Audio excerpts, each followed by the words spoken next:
On vous invite vraiment à découvrir ce film d'un cinéaste très très prometteur. 僕佐野って言います。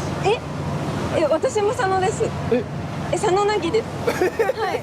Un an après Fly On de Takuya Kato, qui avait été une très belle surprise pour nous, le film est sorti depuis en France. Ce Super Happy Forever est à nouveau une bonne nouvelle du cinéma japonais. Les deux films sont d'ailleurs rapprochables sur les motifs qui les déterminent au début, à savoir la manière dont les personnages principaux, une femme dans le premier, un homme dans le deuxième, portent leur deuil. Mais c'est surtout la couleur et les tonalités des deux films qui varient, qui les séparent ou les distinguent l'un de l'autre, mais en même temps les rapprochent dans la manière dont les personnages cheminent douloureusement avec cette question du deuil.